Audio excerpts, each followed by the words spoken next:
All right, what's up everybody? Welcome back to another dad life video. My name's Kevin. I'm a new dad, so this is what you're seeing. Today's video, because I inevitably have gotten a lot of questions about, like we're in the middle of a global coronavirus pandemic, not an ideal time to have a child, but is there ever? So I'm going to talk to you all about how it was different, everything we had to do, all the ins and outs, and what it was really like to have this baby during a massive viral global outbreak. Also, if you are into hiking, camping, backpacking, anything like that, check out my other channel, Shill Brothers Outdoors. I do that one with my brother. Everyone's having a great time. Kinda. My head's poking out of the foot box right now because it's freaking freezing. As if this couldn't get any worse. A, it started raining. B, both my trekking poles broke. Oh my God. I've had that channel for many years. If you're into the outdoorsy stuff at all, check that out. There'll be a link down in the description. Obviously, because this was a global pandemic, things were a little bit different. So let's talk about, being at the hospital. So first, luckily, I was able to be there. In some states, in the initial outbreak, I don't know if they were, but I had heard stories about partners not being able to be in the hospital. So first, I was able to be there. I was the only person there. So family couldn't come, friends couldn't come, nobody could come visit us or be with us in the hospital whatsoever. Additionally, my wife had to go get a COVID test. Seems pretty obvious. Before going in there, they didn't test me, which was a little weird. I think they just assumed that I probably have the same diagnosis that my wife has.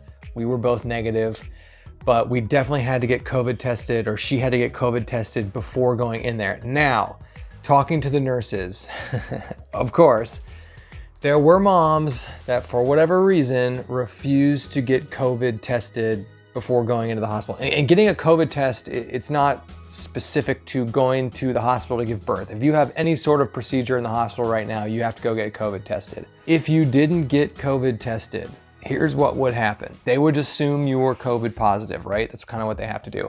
What that means, all the nurses would have had to wear much more PPE, like the whole face shields, everything. My wife would have had to wear more stuff. And I literally would not have been able to leave the room, which would have sucked. If only because it was nice for me to leave the room to go get my wife things, water, ice chips, Jello, whatever. I was able to do that. We didn't have to rely on nurses to do that. But yeah, if you're going to the hospital, get a COVID test. Otherwise, your experience is gonna be way worse. Now, another thing, we're back from the hospital now. We've been back here for several days. We are self-isolating. They didn't tell us to do that. I think it's gonna be hard to tell new parents to do that, but we don't wanna infect anyone else. We don't have any symptoms, baby doesn't have any symptoms. I felt really good about being in the hospital, and I'll talk about what that experience was like here in a second. But we are self-isolating at home, and that's kind of difficult because, the grandparents want to see the baby, friends want to come over, people want to come over and help us, and we are just out of an abundance of caution self-isolating. So not only did we not see anyone else during the labor, delivery, post-delivery phase, we haven't seen anyone since then. And that's just to protect other people in case we were to pick this up at the hospital. Now, everything in the hospital was good. I was concerned about just going and stepping foot into a hospital in general right now, right? I mean, people with coronavirus are in the hospital, people treating people with coronavirus are in the hospital. There's just a lot of people in the hospital. I kind of got some hotspot vibes there, but it was good. So here's how it worked.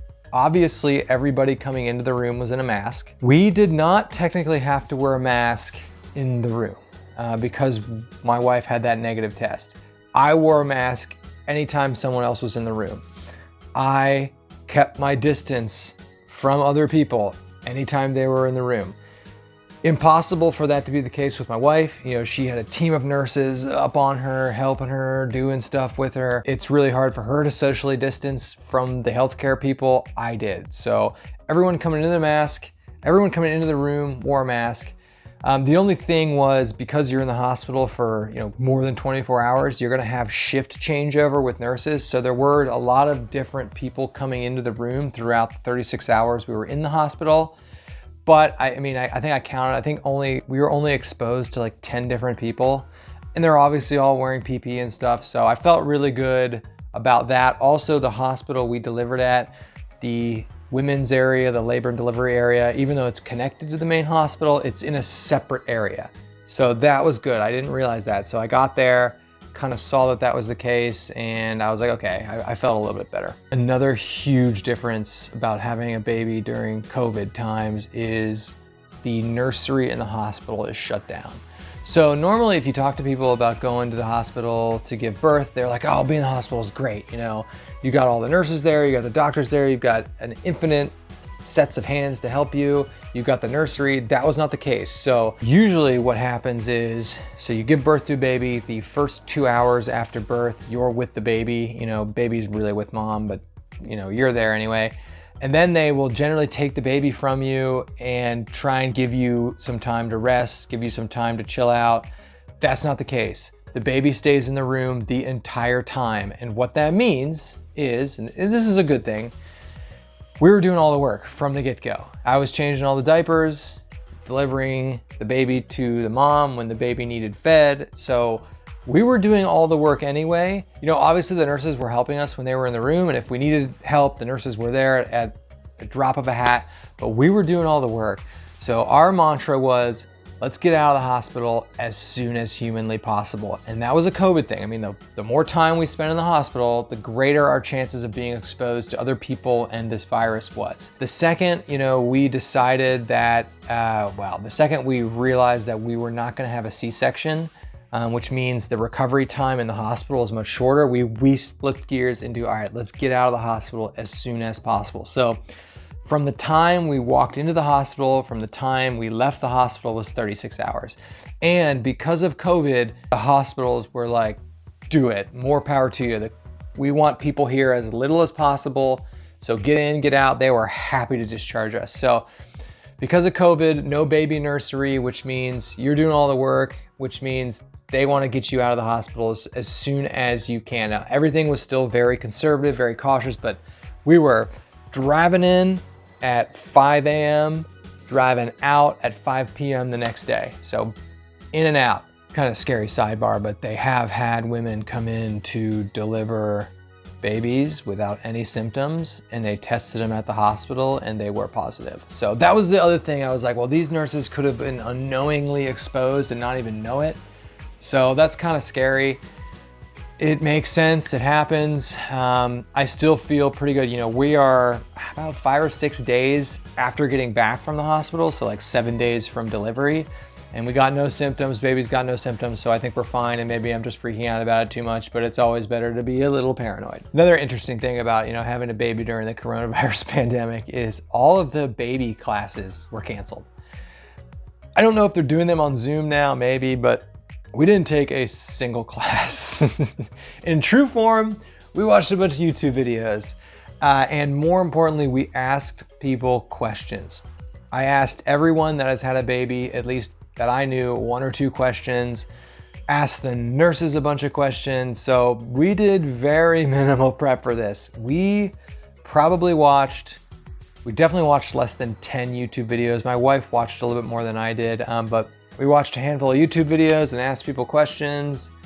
If it wasn't a coronavirus, we probably would have taken the classes, but having said that, you probably don't need to take the classes, but they'll make you feel better about stuff because you'll have a better idea of what to expect. But coronavirus meant no classes, meant watching a lot of YouTube videos. Shout out to Jessica Hover. Some other kind of interesting things. Because of this, you know, coronavirus pandemic, and we're in the middle of it right now, everything's still fairly shut down. So you can't do anything anyway. So normally, you know, it would be nice, especially like my wife being on maternity leave, like when I go back to work, to be able to do things, go to the zoo, go do stuff. You can't do any of that now. But what that means is she doesn't really have to learn or get good about feeding the baby in public. You know, it's kind of an interesting nuance thing. You know, there are some nuances to breastfeeding, but it's pretty funny, like she doesn't need to worry about feeding in public because you can't go out in public and do anything. Also, I forgot to mention, the hospital rule was effectively that the dad can't leave the hospital. Not that I would leave the hospital, but like, let's say we forgot something. They had really weird rules. I maybe could have, depending on the time, but it was basically like, once you're in the hospital, you ain't leaving at all. Now, you were able to have people drop stuff off like in the lobby of the hotel and you collect it from them, but you can't leave the hospital. And that was not a big deal at all. I wasn't planning on leaving the hospital. It would more have been like if we forgot something she wanted, or there was some like weird food thing she wanted, I could go get it. You can still get food delivery though. But yeah, dad's partners ain't leaving the hospital. Lastly, it's kind of interesting, you know, because we are in self-quarantine, we haven't seen anyone else. It has been nice in that it allows my wife and I and the baby to 100% establish a schedule that works for us without having like people coming over and distractions. And now granted, it would be nice to see some other humans other than the 2 girls I live with. Check out, I've got a first 2 weeks with the baby vlog. I talk a lot about the schedule my wife and I are adhering to. It seems to be working, but because, you know, it sucks that people can't come over right now, I feel bad about it. But because of that, we've been able to really establish a schedule and stick to it without any distractions. So kind of a silver lining. All right, that's it. That's kind of what it's been like having a baby during this COVID pandemic. So far, I think we got out of this without getting infected or infecting anybody else, and the baby's healthy and the mom's healthy, so you really can't ask for much more. That is it for this video. Please like, subscribe if you're into this. If you want to see more dad content, you know, my main channel is an outdoorsy channel, but I really am looking forward to seeing where this channel goes and looking at my evolution as a dad and our evolution as a family. So that's it, and we will see everybody on the next one.